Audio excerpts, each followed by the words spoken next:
A blessed day to one and all. We are so thankful, children of God, that we are here gathered together for a cause, and that is to worship our God and the living true God. So, as we start, let us pause for a moment of prayer. Gracious Father, we thank you, Lord, for allowing us again this day that we could draw closer to you in a moment that we could open our hearts and you may pour everything into our hearts that we can fully understand what you wanted us to know for this day. Bless us as we listen, as we have this meditation of your word today. In Christ's most precious name, we ask and pray. Amen. Noong mga nakaraang mga linggo ay pinag-uusapan po natin yung pamumuhay na masagana. And we call that the blessed life that could only be found in the Lord Jesus Christ. Now, let us talk for a moment about a passage which will remind us, nor give us a bit of reminder to be aware of. And may I entitle this message, Don't Keep Hurt in Your Heart. Sino po sa atin dito mahilig na kinikimkim, tinatago yung sakit na kanyang nararamdaman sa kanyang puso, sa kapwa niya? Maybe this passage would give us a glimpse of who we are and what shoes we are wearing off. 1 Peter chapter 5, verse 8, it simply states unto us to be sober, be vigilant, because your adversary, the devil, as a roaring lion, walketh about seeking he may devour. So, it is a reminder for us na ating kaaway nandiyan lang po sa tabi-tabi po natin. And precisely, if you are not aware of it, you will be just caught in what we call the devil's trap. So, kailangan po natin na malaman ang katotohanan. And dito po ay hindi natin nararamdaman na kung minsan ang kaaway ay nandyan na sa tabi-tabi po natin. So, ano ba yung basehan? Paano natin i-manage yung ating buhay? Sabi ko nga, conflict management without Christ is crisis. Kung hindi mo alam kung paano mo i-manage yung buhay mo, lalo na kung dumarating yung mga pagsubok sa iyo, blessings man o anuman yung dumating sa iyo, if you don't know how to manage your life, when you are being hung between two, or you are in a hedge, taking a seat in a hedge, you don't know where to go. So there will be conflict management. And without Christ, it will become crisis someday. Now, have you been hurt by someone today or the past days? Na-experience po ba ninyo ito? Maybe it was a full words, or perhaps you were the object of what we call hatred, jealousy, envy in your workplace. Or maybe you were let down by someone you at least expected. Hindi mo inaakala na siya pa yung magbe-betray sa iyo. Hindi mo ikinaakala na yung tao na yun, siya pa yung maghahagis sa iyo. Na sinasawa po natin na ikaw ay isa-salvage niya through words. Because you least expect it. Or maybe you are disappointed by someone you look up to. May isang tao na tinitingala mo, pero bigla, doon pa pala yung nanggagaling, yung disappointment, discouragement with life. Yes. Nangyayari yan. No? It's painful. Napakasakit. Yes, it hurts. And, masasaktan ka. But here is the reality. That we are living in this complex world that often contradictory kind of world. Nag-iiba. Nag-iiba yung panahon natin, nag-iiba yung situation, hindi natin alam. Napakaganda ngayon ng kasama mo, bukas, kaaway mo. It is a world where we can taste daily challenges in life. It is a world where we can have daily test of our faith too. Sinusubukan yung ating pananampalataya, especially in the area of our daily relationship with God. Diyan tayo nasusubok yung relasyon natin sa Diyos. And how about your faith? How firm is your faith to God? So, but the question is, I have for you today is this. When you are hurt, how do you respond? Sige, pag-isipan niyo pong mabuti yung sinabi ko pong yan. I'll give you a minute or two to think about these questions. When you are hurt, how do you respond? When you are deeply hurt, how do you respond? Ano yung, paano yung pagtanggap mo? At ano yung gagawin mo? Remember this. Because your response, your responses determine or determines your future. So anytime you're hurt, the devil is nearby knocking on the door of your heart. Your heart. Napakalapit po ng kaaway po natin. As 1 Peter chapter 5 verse 8, sinabi po sa atin na be sober, be vigilant. Because your adversary, the devil, is a roaring lion walking about seeking whom he may devour. So, parang ganito po. Parang kumakatok sa puso mo si Satanas. Knock, knock. Nasasagot ka, who's there? Sabihin sa iyo ni Satanas, I'm resentment. I'm bitterness, I'm revenge, I'm etc. etc. etc. Yun po yung pumapalo na sagot ni Satanas sa atin. If we are keeping hurt in our heart.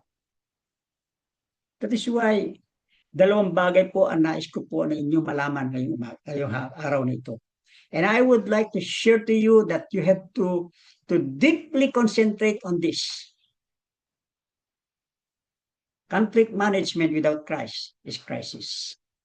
Don't keep hurt in your heart. So napaka linaw po.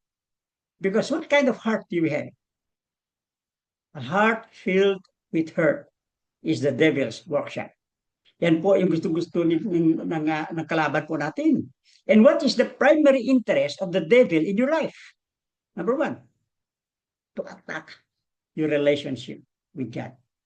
This is one of the primary interests of Satan in your life. To attack your relationship with God. And to take away your focus on God and to put your focus on the things that will slowly and slowly withdraw you away from God. Always remember, lagi ko sinasabi, the moment you draw away from God is the moment you draw closer to Satan. And this is the primary interest of Satan, to attack your relationship with God and to take away your focus on God. Now, when he wanted to attack your relationship with God and take away your focus on God, your situation, on your circumstances in life, your pain that you're having right now, because when you focus on your pain, you filter everything in your life. No, parang yung bubuhay mo, nilalabas mo na lahat, no? And the moment you filter everything in your life through that pain, and when your focus is shifted from God to Satan, from eternity's perspective to heavenly perspective, going through that invitation of Satan, you can be easily led, easily overwhelmed, and easily blinded by the truth of God. That's it. Yan po yung mangyayari sa buhay. Pag tayo po ay kinikimkim natin yung sakit sa ating puso. Sakit na nilikha ng ating nakakasama, mahal sa buhay, minsan, matalik mong kaibigan, o sino man na malapit sa iyo, pero kinikimkim sa puso mo, gagamitin ni Satanas yan. Yan ang magiging devil's workshop, ang iyong puso. Let's say like this. If someone has done wrong to you, if someone has hurt you, they did this with an unrepentant, which we call unrepentant of their sin. Hindi nila pinagsisisihan yung ginawa sa iyo. And you know what? That person is already in bondage of sin. Huwag ka nang sasama doon. Pag ganun ginawa sa iyo, hindi nila pinagsisihan, talagang ginawan kanila ng kasamaan. This is what I want you to know. Listen carefully. If they had done wrong to you, if they have hurt you, and with an unrepentant of their sin, that person that is already in the bondage of sin, please don't join them in jail. Huwag mo silang samahan, huwag mo silang sa iyong response ay mas na matinding response mo, mapapahamak ka lang. If someone has done wrong thing to you, don't join them in jail.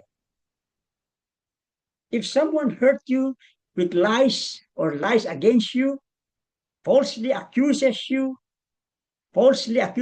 and betrays you, na napakaganda ng pagsasama ninyo, don't join them in jail by your response. Sabi ko nga, huwag kang mag-iinit sa kanila. Maging kalmado ka lang. At huwag mong kimkimin sa iyong puso. Dahil pag ginawa mo yan na kinimkim mo, at ikaw ay binuksan mo ang panawagan ng ating kaaway, resentment, bitterness, anger, and revenge, walang mangyayari sa buhay mo. Ikaw ang mapapahamak. Remember this.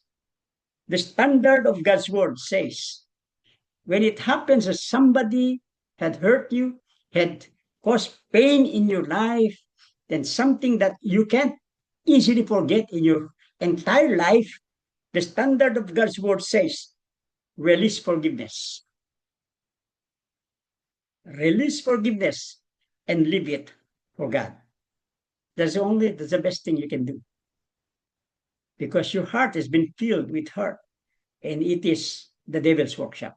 Huwag mong payagan ang primary interest ng ating kalaban na yan po ay gagamitin niya para lang sirain yung buhay mo.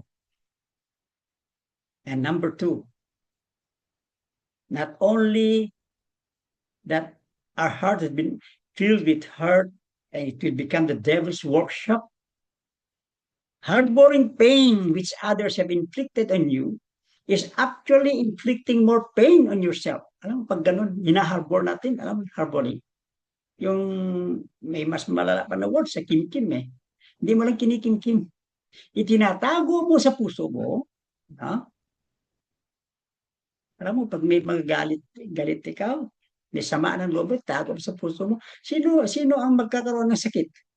Hindi yung tao gumawa sa iyo ng kasakitan, kundi ikaw mismo ang nagpapasakit sa iyong buhay. Pagka mamaya-maya, hindi natin namamalaya, lugmok ka na doon sa kalye. No? Inatake ka dahil you harbor pain. When you harbor pain which others have inflicted on you, it is actually inflicting more pain on yourself. And this is the primary interest of the devil. What is the primary interest of the devil? His interest is for you to hide the hurt in your heart. To hide the hurt in your heart. No? Yan yung primary interest ng ating kaaway. And not only that he will let you hide that hurt in your heart, but it will only serve to increase more pain in your life. So you see that? And that is what the devil wants us to do. He wants you to do. Because it will just increase. It will just escalate what we call the pain that others have inflicted on you, and you are actually escalating more pain in your life. So, if you hid the hurt in your heart, that will deceive you. It will surely deceive you on hurting yourself even more.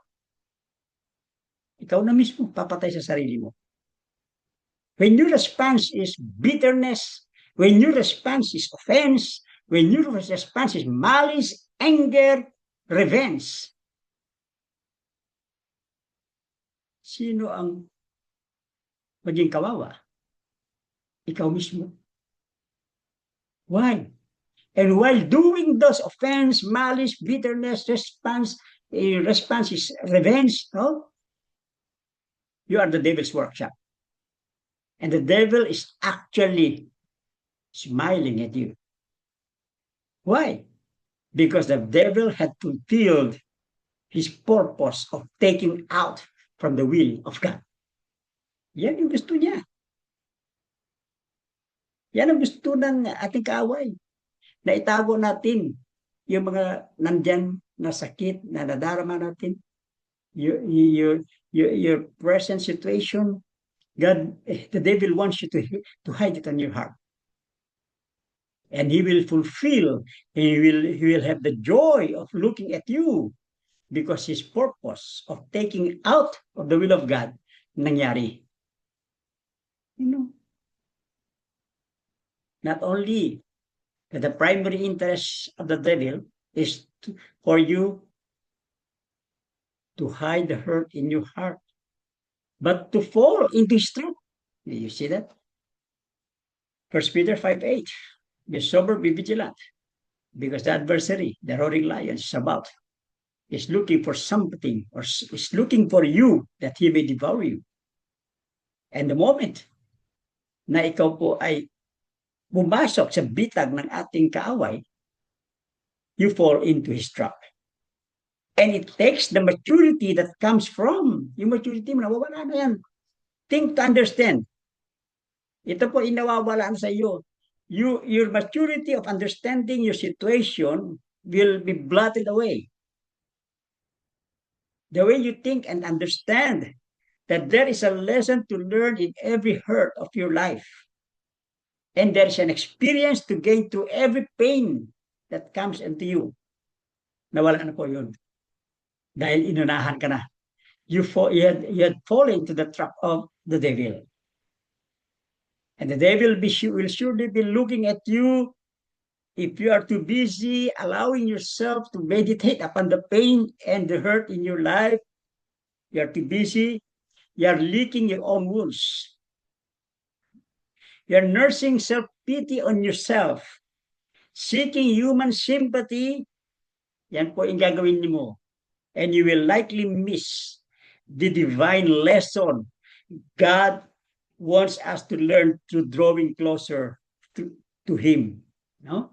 Imbes na sana na yung mangyari na in actualization nangyayari na you've been inflicted by pain, by hurt from someone, nursing your own self through the advices of others, through what we call human sympathy ang hinahanap mo.